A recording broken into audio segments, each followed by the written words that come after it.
I share my screen now? Sure, that's perfect. Okay.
Trish, you can hear me okay? Yes, I can hear you perfect. Oh, that's good. I think we'll wait probably around 5 more minutes just for more people to come in. Yeah, that's fine. Okay, perfect. Do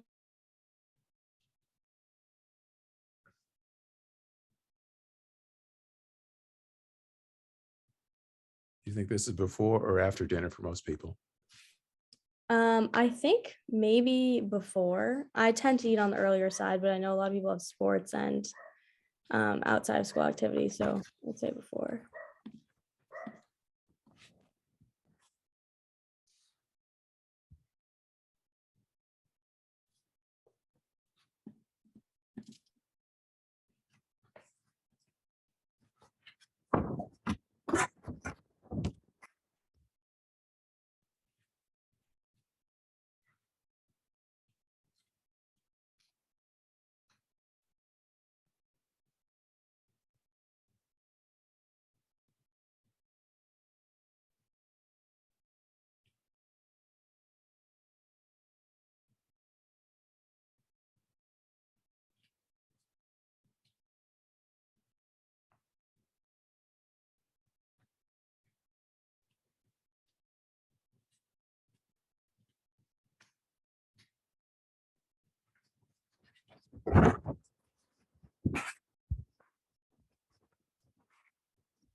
Hey, Madeline. Hi.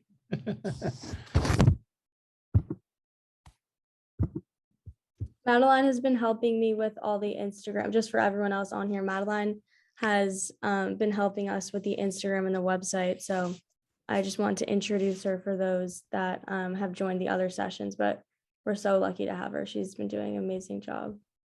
Oh, great.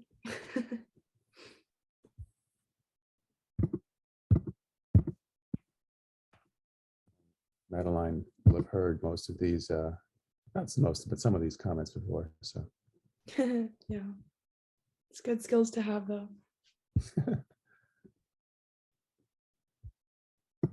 is Serena on? I think she told me she was going to join. She might have had something outside of school, but she accepted the calendar invite, so maybe we'll see her on in a few minutes.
I think we're ready to begin. So if anyone else needs to join in, that's okay. And they can just make sure that their mic is off. But thank you guys so much for joining tonight for an amazing session on budgeting and accounting led by Mr. Taylor. Mr. Taylor works at Brunswick School, the brother school to my school, Greenwich Academy. And Mr. Taylor has spent his career working, leading, and educating young people about financial services. And he's been a teacher for 18 years at Brunswick, which is incredibly impressive. And he teaches courses including AP Economics, entrepreneurship, personal finance, and history of financial markets. And over the years, he has advised the entrepreneurship, finance, and stock market investment clubs. And additionally, he's the head coach of the varsity basketball and track team. So we are super lucky tonight to have such an amazing speaker. And if you guys have any questions, just make sure you save them to the end because we're going to have a Q&A if we have time for that. So thank you guys so much. And please make sure everyone's mic is muted and that we are paying attention. And I think I'm ready to hand it over to Mr. Taylor. Great. Thanks, Patricia. Now, I do have to correct one thing. I used to be the basketball coach. Now I'm just the track coach, but that's fine. How many people do we have? I can't count. I think we have 23 right now. Okay. Okay. Well, welcome. I do want to spend a little bit of time just elaborating on my background so that when you think about questions towards the end, you can maybe expand out of some of the subjects that we're going to cover tonight. But I grew up in Seattle, went to Harvard, played 2 sports there, but after that went to Columbia and got my MBA and worked on Wall Street for about 15 years. And then I ran an internet company for 5 years or so, and I started teaching about 18 years ago.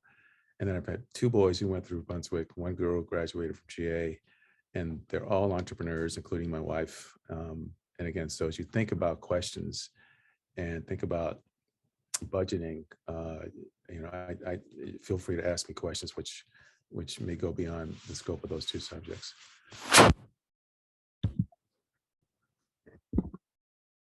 So 30 minutes, and I prepared some slides, but what I really hope to do tonight is just give you some basic concepts for thinking about your income and how to manage it. In 20 or 30 minutes, it's hard to sort of take away a full skill set, but I do want you to sort of think about some constructs which may be helpful for you now or down the road, because ultimately, like most teachers here, we're here to help young people, reach their goals, and not just financial goals, but the goals in life. And I think, like most people, we have high hopes for our careers, our personal lives, and perhaps even the amount of money that we make. But sometimes you have to prepare for the worst. And when money was very, very tight. Grew up in a very poor situation, but so when I got to college and started working in finance, it was a revelation to have that much money. And as a result, I had sort of had a built-in budgeting mentality, which still exists today. So I thought you would find that interesting. So one concept, $1. $1. Sobering thought. Every dollar you ever make, you really can only do 2 things with it. You can either spend it or you can save it. Now, savings to me also includes investing. Spending also includes giving it away. But really, those are the 2 big decision trees you have with every dollar you make. And on average, an American family will earn between $2.5 and $3 million over the course of their life, which seems like a lot of money, but when you figure out and think about the fact that people only make $55,000 a year on average, that's the latest data for a man, and $48,000 for a woman, it's really not that much money. So you have to be really, really careful about your money and what you do with it.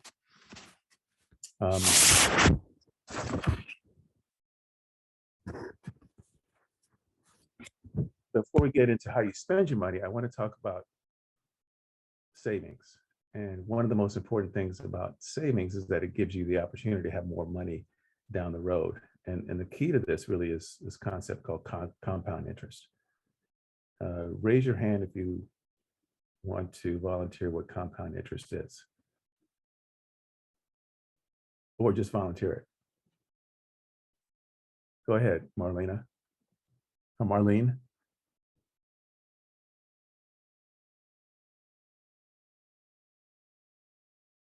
I guess she doesn't want to volunteer.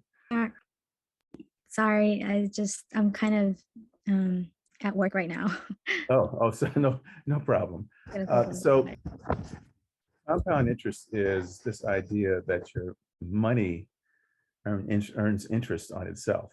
So if you have $1 today and you grow to 10%, a year from now, you'll have $1.10.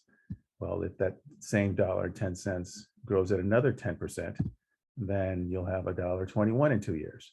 And as your interest component grows, that original dollar will continue to grow even faster. And the power of compounding is an amazing thing. So let me paint a scenario for you. Imagine that you graduate from college and you go to New York City with a great job. And you're getting paid a decent amount of money, but New York City is expensive.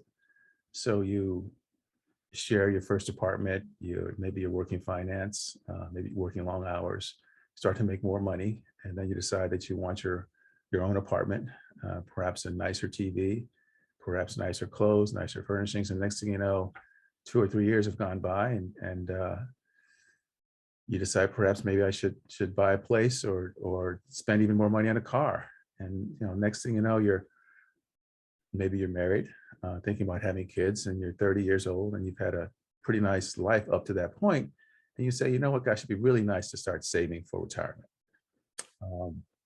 And right now, the IRA limit that you can contribute to every year is $6,000. So let's say that by the time you're 30, the most you can put into a retirement account is $6,000 per year, and you start at age 30. So that means you have 35 years of contributing $6,000 a year. So how much will you have by the time you're 65? Well, if you don't earn any interest, you'd have simply 6 times 35, which is $216,000. But if you can earn what's considered sort of the average market rate for equity investments over the long term, typically ranges between 5 and 7%. Let's say you can earn 6% a year on that money. And again, investing $6,000 a year for 30 years. How much do you think you'll have?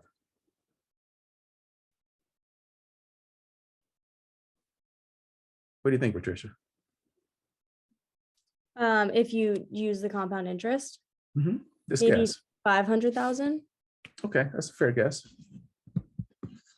754,000. Not bad. So let me throw something else at you.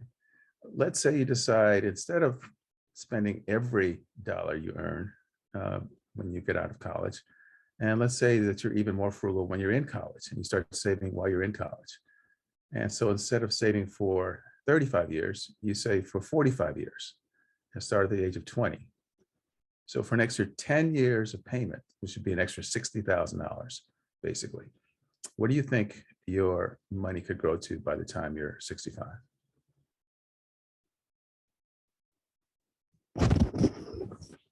Patricia, since you're the only face I see, I'm going to ask you to guess. Could it be $1 million? Good guess. Good guess. Almost double, $1.4 million. So for the extra $60,000 of investment, the extra 10 years of investment, you can almost double what you have for retirement, which is the power of compounding. I've shared this with my students, and Madeline's heard this before. When I was a young banker, again, I was pretty frugal. And in those days, you can only put $2,100 into an individual retirement account, which is an account for retirement. So I was walking around my hometown. I was probably like 24, 25 at the time. And I was at a mall and I saw this person walking around. And I said, I know him. It's sort of strange that a person like him would be walking around by himself. He went to my high school. This must be an omen. So I decided to put all my retirement money into his company because he had just gone public. And I did that for several years. It was Bill Gates. And Bill Gates, for those of you who don't know, founded Microsoft, which was probably the first, certainly one of the first companies to take advantage of portable PC computing and become fabulously wealthy as a company. And so my point is not that you should go out and buy stocks at a young age. My point is that you should start investing at a young age. And the whole strategy of how to invest and what to invest, you guys are going to cover in a different seminar. But start early. It's so important.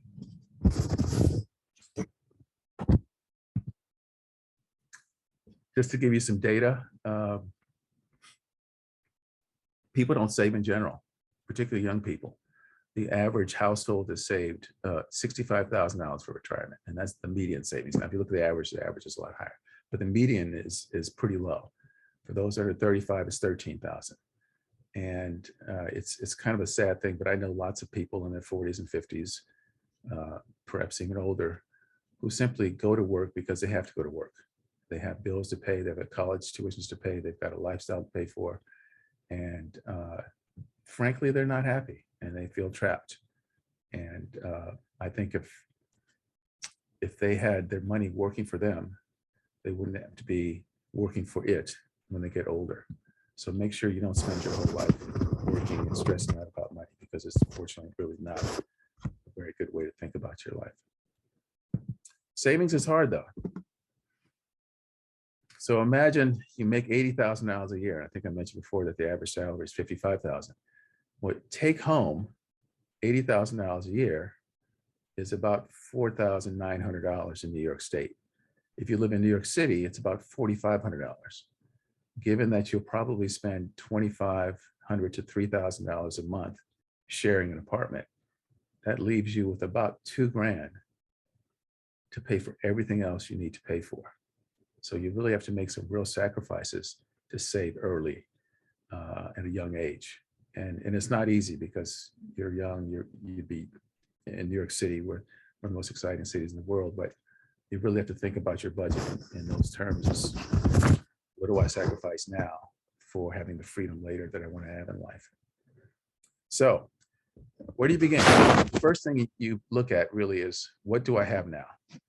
So you have to calculate your current financial situation. And there's two ways to look at it. One is you look at what you have, and typically that's done through a balance sheet, which is a personal balance sheet. And the other way is to look at, what is my cash flow? So just in terms of the basic of a balance sheet, there are assets, there are liabilities, and assets minus liabilities equal what your net worth is. And assets are as you might expect, anything that has value. So cash, checking accounts, savings accounts, any investments you might have, any technology, the value of your home, anything that can be sold has a value. Even your clothes. So as you think about tallying up your assets, how do you value? Well, just about anything. And if you really want to figure out what that outfit is worth, you can actually go online and figure it out. Liabilities are relatively straightforward. Whether it's a car loan or a car lease, that's a liability. If you happen to have enough money to save down a down payment for a house and get a mortgage, that'll be a monthly liability. Student loans, that's a liability. Credit cards, and even the rent that you sign up for when you first start working, you're obligated to pay that rent for as long as the contract is for. So if it's for 1 year, 2 years, or 3 years, that is a liability. You just can't walk out. Your net worth is simply the difference between the two. Take your assets minus your liabilities, and that's your net worth. And as you can see, for young people, net worth is really not a big number, particularly for recent grads. A lot of recent grads in college actually have negative net worth because they borrow so much money to go to college. And one thing to think about as you build your net worth over time, and for most Americans, the biggest driver of increasing net worth is buying a home. And if you look at the difference between home ownership and non-home ownership, and then balance sheet of those different households, the difference is significant. So I encourage you to think about, as one of your goals, buying your own home or condo or apartment or some sort of real estate. The other thing I mentioned before is income statement. Once you take a look at your monthly after-tax income minus your monthly expenses, and you have what's called a cash flow, which can be positive or negative. And the difference between an income statement and a balance sheet is that an income statement measures your flow over a period of time, whether it's a week, a month, or a year. But a balance sheet is a snapshot of what you own at one point in time.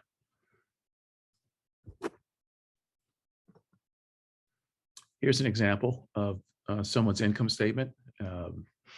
Total income is let's say is $10,000. Some of that's from salary, different sources also included. The expenses here. Now these are interesting amounts, because if you take a look at the fixed and some would call necessary expenses, mortgage, utilities, groceries, insurance, you have to pay those. $5,500, which is about 50% of the total after-tax income. The sort of variable expenses that this person has, credit card payments, entertainment, food, that totals about $2,800. And so what's left over is for savings is about $2,000. And these numbers sort of follow a pattern that a guideline that you'll see given by a lot of sort of financial professionals, which is the 50-20-30 rule, which says that people should try to save 30% or 20% should go for savings, 50% should go for after-tax for necessities, and 30% go for lifestyle. So 50 necessities, 20 for savings, 30 for lifestyle choices. And there are ways to track your spending. There are a lot of online tools and things that you can look up. And certainly I'm not going to go through those now, but as you go through this, it's really important to have guidelines, because you're not going to be able to stick to guidelines all the time. And when you're younger, not making a lot of money, it's tougher to spend 50%, only 50% for necessities, because necessities will be so expensive. But as you get older, your guidelines might change. And just to kind of go into some of the things that you should think about. Everyone wants to live someplace where it's safe, where it's clean, and convenient to where you work.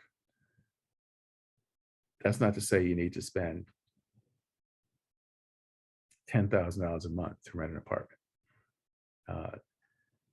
Understand what's necessary. Transportation, people need to get to and from places. Now, if you live in the city, you may not need a car. If you do live in the city and have a car, you certainly won't need an expensive car because it'll get beat up. You do have to pay utility payments every month. Heat, electricity, internet. Those expenses can be quite volatile. So sometimes necessities are not all fixed. Sometimes they are volatile as well. Medical insurance. The company that you work for often will supplement your medical insurance. So when you start working, find that out.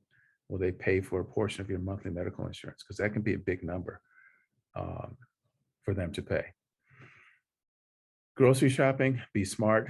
And the thing I would say is you need to establish an emergency fund, i.e. at least 3 months of expenses, because a lot of things can happen out there that you just can't control. Luxuries, lifestyle choices rather. These are sort of the variable costs that can get people in a lot of trouble for a lot of reasons. One of which is you want to be with your friends. Second of which is these things tend to be very expensive. Think about the fact that if you go out to eat and you go to an expensive restaurant twice a week, that basically can be equal to 1 week of groceries. Entertainment. It's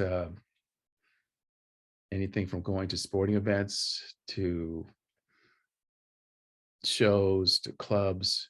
Just be careful. Peer pressure can be a wonderful thing sometimes, but other times can put you down and go down to places that you really don't want to spend time at. Clothing.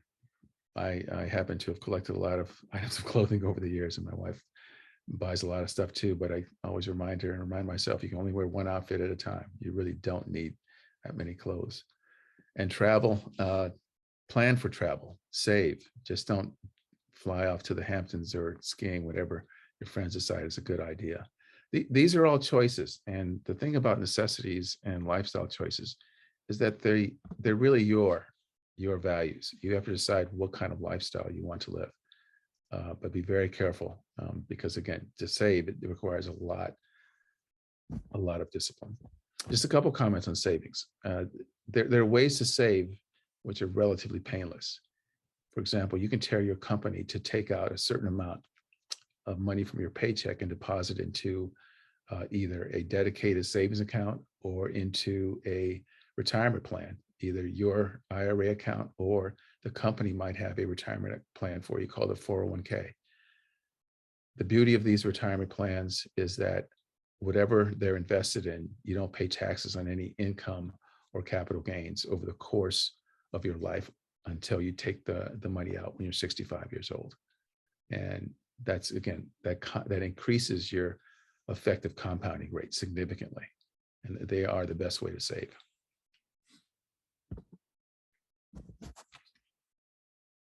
When you do decide on what your budgeting and your goals would be, there are ways to think about it. And this is a framework called the SMART framework. And the biggest takeaway from this framework is have specific dollar amount goals.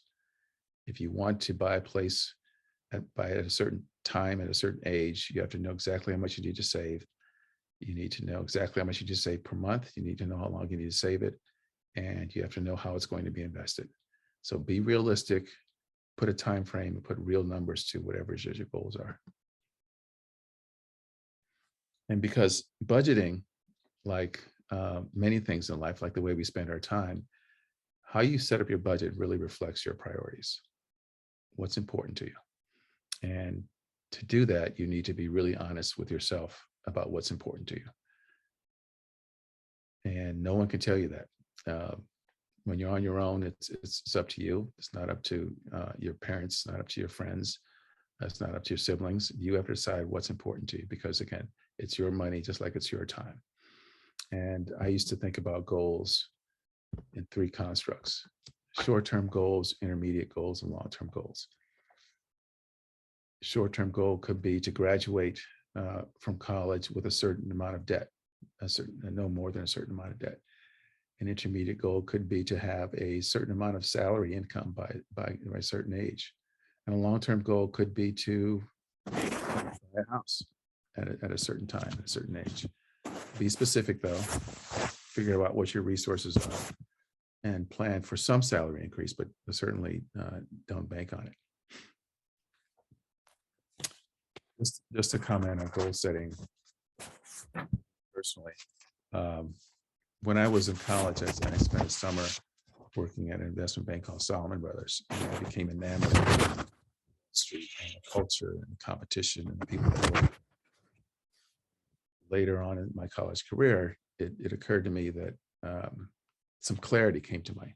And I started thinking about my life in three stages. And the first stage was I wanted to learn about finance. I wanted to work on Wall Street and learn about how money is made, how it's managed, and how it's invested.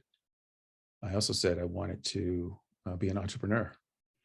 And I spent 5 years running an internet company. And that was an amazing experience during the dot-com era. And the third goal I wanted to achieve was to give back to others. And I've always been affected positively by teachers. And I thought teachers always had amazing. So I've been super, super lucky to be able to achieve those goals.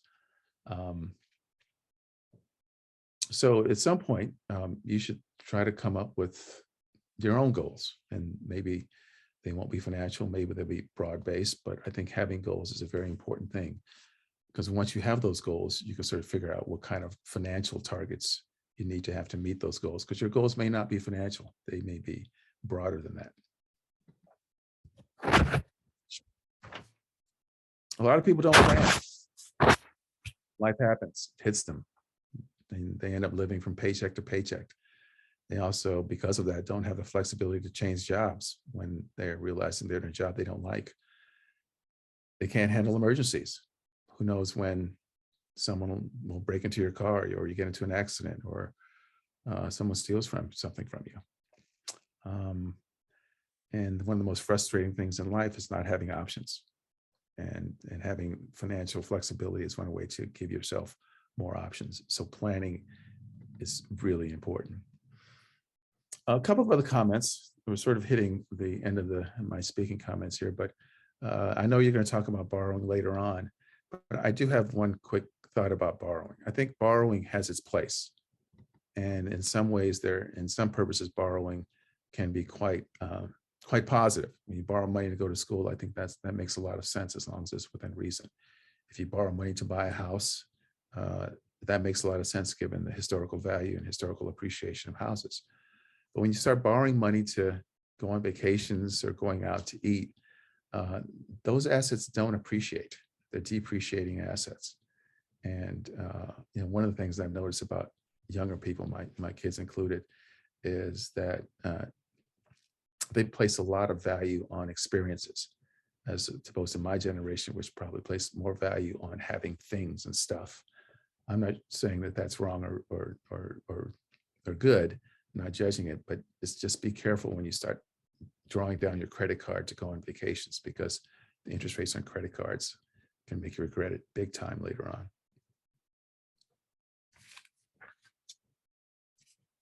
A couple of other comments.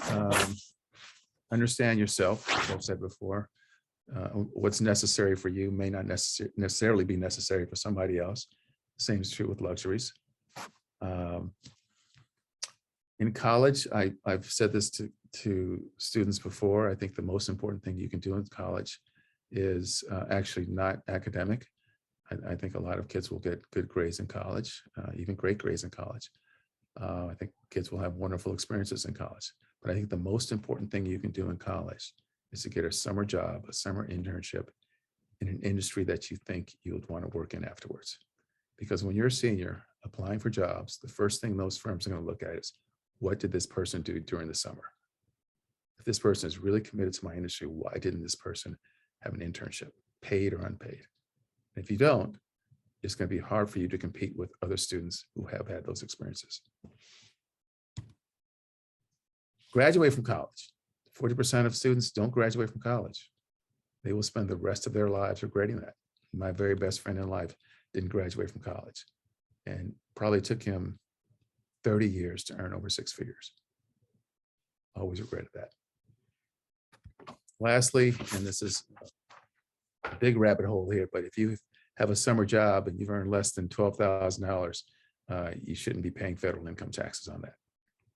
So don't overpay. You can file to get your taxes back from your summer employer, and come April 15th, if they took out taxes, but there's no reason to give the government free money. So those are my comments. If there are any questions, now is a good time to ask.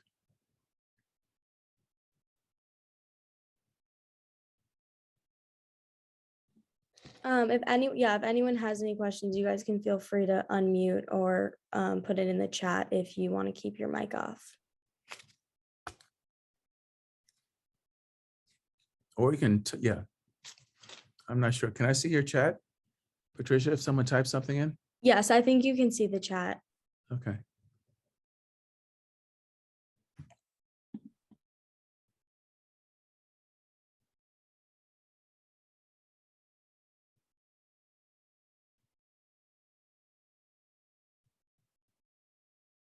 Wow, you guys must be hungry.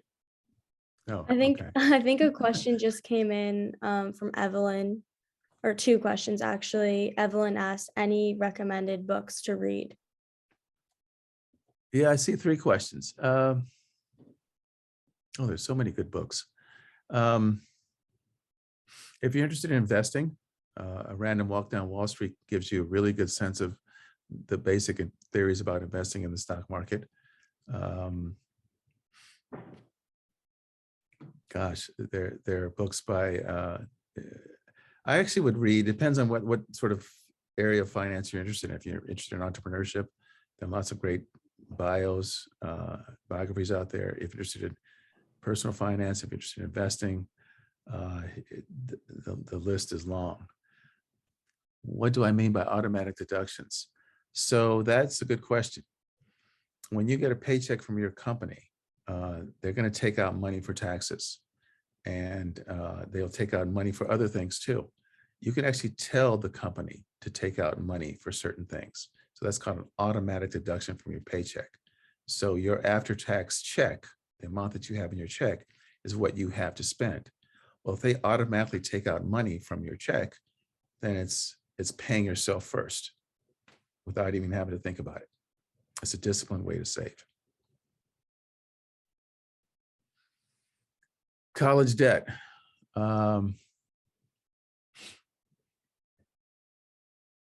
That's a complicated question because a lot of it depends on your personal situation and how much money you need to borrow. So the question is, how can we best deal with college debt? And very carefully. I went to college and was on financial aid and had to work 10 hours a week doing a lot of menial jobs, but I also had to borrow money. And I thought I was borrowing a lot of money in college, and I also had to borrow a lot of money to go to business school. But when I graduated and started working, the amount that I borrowed became less and less because of inflation. So it's a tough question. If you have a lot of debt when you graduate from college, you may be forced to work at a job that pays you more money than you otherwise would want to work at. So it depends on what career you want to go into. If you want to go into a career that has lots of earnings upside, then borrowing money may not be a bad thing.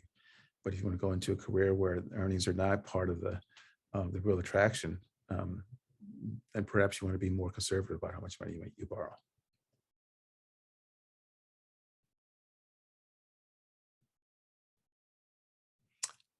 The question is, what is the best firm for a teenager to start their Roth IRA with? Also, what is a Roth IRA a type of mutual fund? Good question.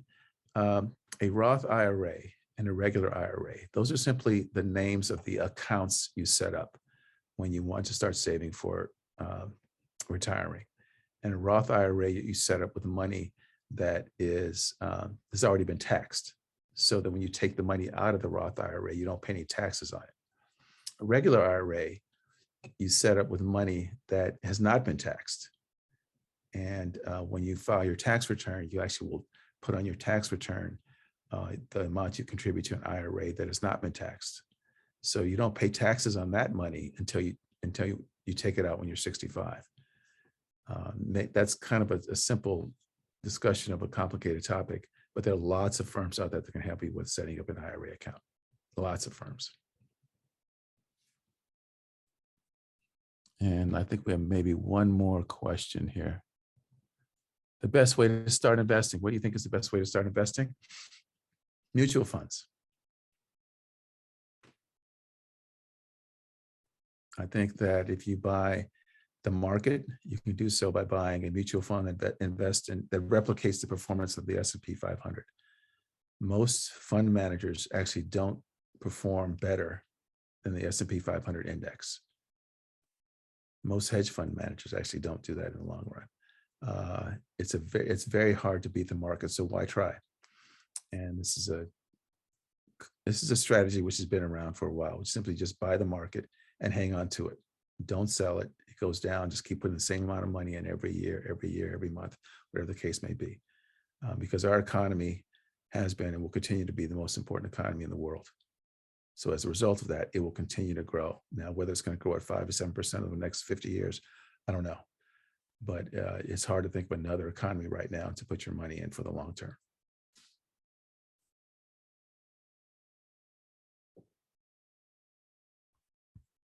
Sorry, guys. When you get old, it's hard to read these little tiny letters.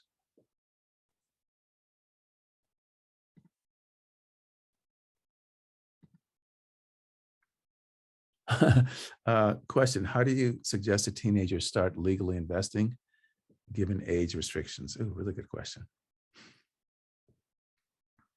Get your parents to do it for you. They can set up an account. You can give them money, ask them to pay your taxes for you until you become of legal age on any returns on your investment. And maybe they'll do that if you're a good kid. Do you recommend that we do both a mutual fund and IRA?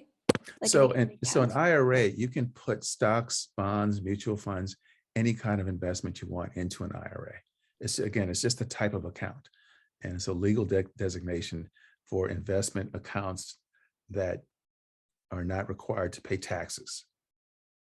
And as long as you're under 65 and you have investments in that account, you don't have to pay any taxes on it. You could set up an IRA that invests in real estate, that buys homes and collects rental income, but you don't pay taxes on the rental income or any appreciation of those homes.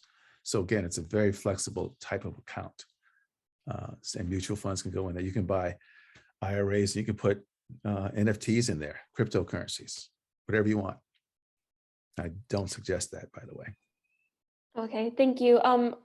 Also, you answered my question about the difference between a Roth IRA and a normal IRA.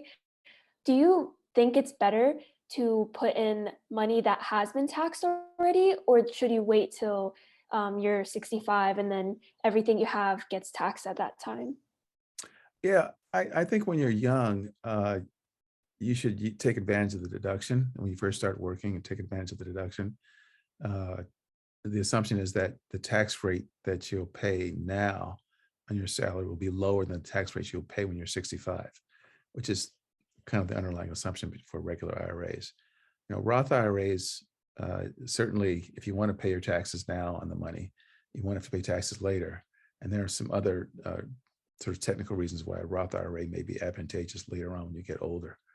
But at this point, I probably would say I would lean towards a regular IRA. Thank you.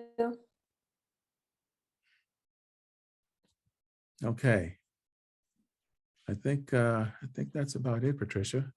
Awesome. Thank you so much for everyone for taking the time to join in on this session. This is incredibly important information, and we're so lucky to have such an expert teaching us. And if you guys have any further questions, feel free to either comment on our Instagram or email them to our email, which I can put in the chat, and I will make sure to convey them to Mr. Taylor. But besides that, thank you guys so much, and we look forward to seeing you in our upcoming sessions. Yeah, thanks everybody. Appreciate it. Thanks for taking the time. Thank you. Thank Have a good night, everyone. Thank you. Have a good night. Have a good night.